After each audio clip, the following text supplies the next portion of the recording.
What's up? What's good? Matt Clark here at the new Matt Clark. 5 lessons only prison could have taught me. Stay tuned for a great video. The new Matt Clark.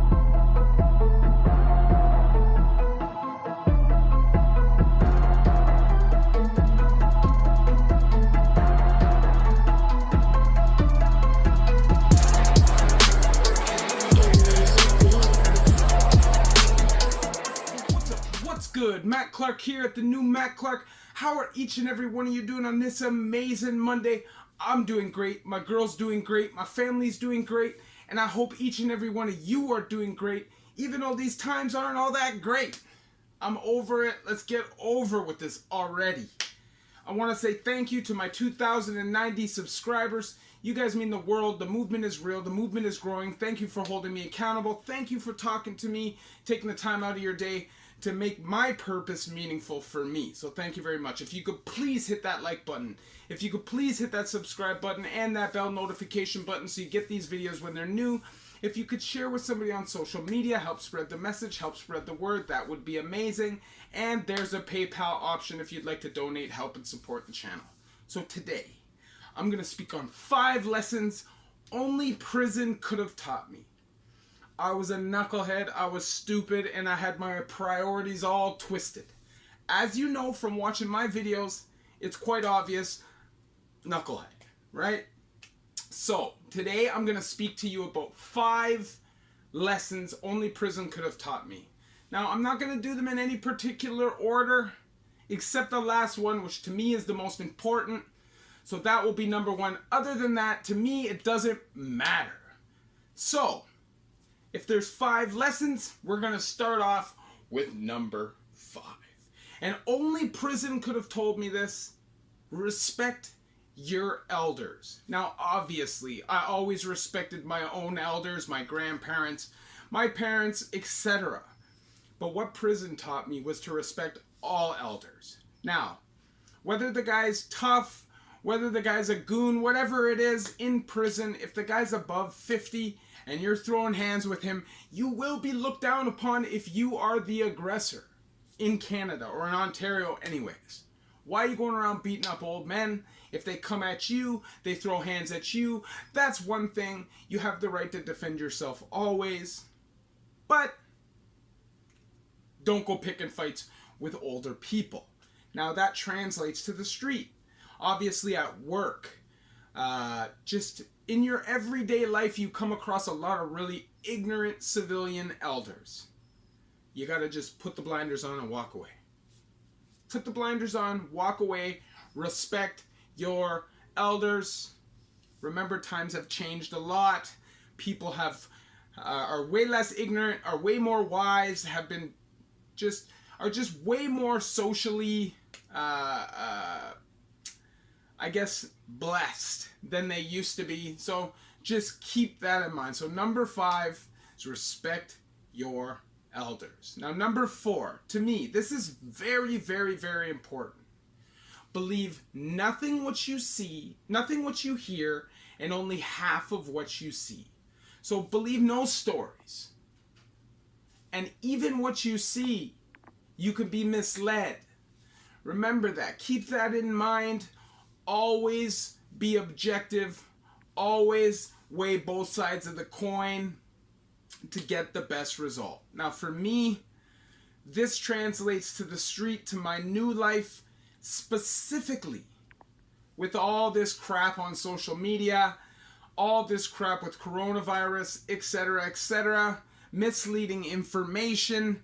So just remember, please, the number 4 lesson that I learned in prison, which now translates to the street, and maybe I would have only learned this lesson in prison, is believe nothing what you hear and only half of what you see. So number 3, and this is very important to me. This is something that honestly I had backwards my whole life, as a young adult anyways, until recently, and that is prioritize your family over everything else. Now, obviously, you're not going to prioritize your family over yourself, because sometimes with your family. You can have codependent relationships, unhealthy relationships, and stuff like that. So you definitely have to be selfish when it comes to your own path for success. But I used to be the kind of person that believed my friends, respected my friends over my family. And you know what? I just got burned so many times. And in the end, the people that have always been there to have my back have been my family. Now, sure, sometimes things can be tough. You know, relationships with family, when you live a bad, hectic, toxic, criminal, addicted lifestyle, are not easy. There's a lot of resentment. There's a lot of anger. There can even be some real nastiness. But bite your tongue. Be a man about it. And realize both sides of the coin once again. Understand that your family has been on this journey with you the whole time. So there definitely is going to be resentment.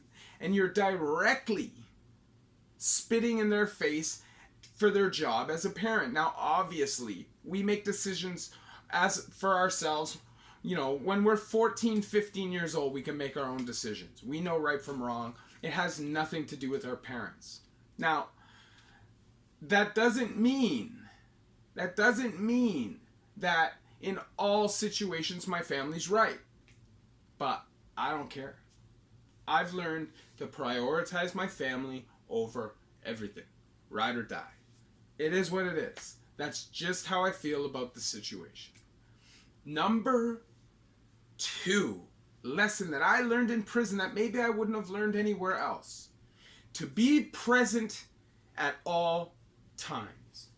Now, obviously, we think we're present at all times. But when you go to prison and you live that hyper-vigilant lifestyle, where you have to have eyes in the back of your head, the front, side, you have to have ears, you have to totally be in touch and in tune with your environment. Well, that translates to the street amazing. You need to see opportunity. You need to be on point. No procrastination, no putting things off. You see an opportunity, you take it. You have your eyes open at all time because opportunities will pop in and out of your life. They will. Like that. And if you don't jump on them, you don't show the right kind of hunger, they're going to be snatched away from you right away. And it's not just that, okay? It's also to be present at all time in relationships, to be present at all time at work, and just in general, just to be a more active, a more functioning, and a more aware member of society. Honestly, it translates so well. So my number 2 lesson that maybe I would have only learned in prison, to be present at all times. It's super important. Don't waste any time. Now, the reason why I said there's no specific order for level of importance except number 1. Now, number 1 was something that I had a real hard time with, and I believed opposite for a long time because that's what I was told. That's what we were told as criminals. Honestly. So number 1, the number 1 lesson that I learned that maybe I would have only learned in prison. Good people make bad mistakes. And that's just it. Just because somebody kills somebody doesn't mean they're a terrible person. Now, obviously they did a terrible thing, right? Just because somebody robs somebody doesn't mean they're a terrible person. Obviously they did a terrible thing. Now, there's 1 or 2 things that I believe if you do them, you're a terrible person, and there's really no helping them because of this. This is, in order to do those things, you have to be effed up. We're not even going to touch on that. I'm not even going to touch on that. But I've realized in doing years of time and having family members that have done years of time that good people, hard-working people, honest people can make catastrophic mistakes. And once they've paid their debt to society, it is nobody's place to make them continuously pay for that. Now, stigma, judgment, all those things are backpacks that most of us are going to wear for the rest of our lives. That's just the way it is. That's how society is set up, whether it's addiction, criminal lifestyle, whatever. Stigma is a fact. It is there. But, man, some of the best people I've met in my whole life, some of the smartest people, some of the kindest people, have done some of the most crazy things if you really look at their backstory. And if you met them, you would have zero idea. Because most people don't fit the typical criminal profile that you think they would fit. I'm telling you, they don't. So, if you like this video, obviously this video is for information purposes only. I share my experiences with you guys, so you guys don't have to live them yourself. Also, I just like to have fun. I like to talk with my subscribers, chop it up, and just kind of give some wisdom and also learn from you guys. So thank you very much for taking the time to watch my video. If you could please hit that like button. If you could please hit that subscribe button and that bell notification button so you get these videos when they're new. If you could share with somebody on social media, help spread the message, help spread the word, that would be amazing. And there's a PayPal option if you'd like to donate, help support the channel. The link is in the description. So in closing, just remember, good people can make catastrophic mistakes. Remember to be present at all times. Remember to respect your elders. Remember to prioritize family relationships over all other relationships. And last, but definitely not least, remember, believe only half of what you see and nothing what you hear. I said that backwards, but that's because I don't know why. It's hard to do this sometimes. So just respect my authority, alright? So have a good day, people. I love y'all. Thank you for stepping in, watching my channel. New Matt Clark.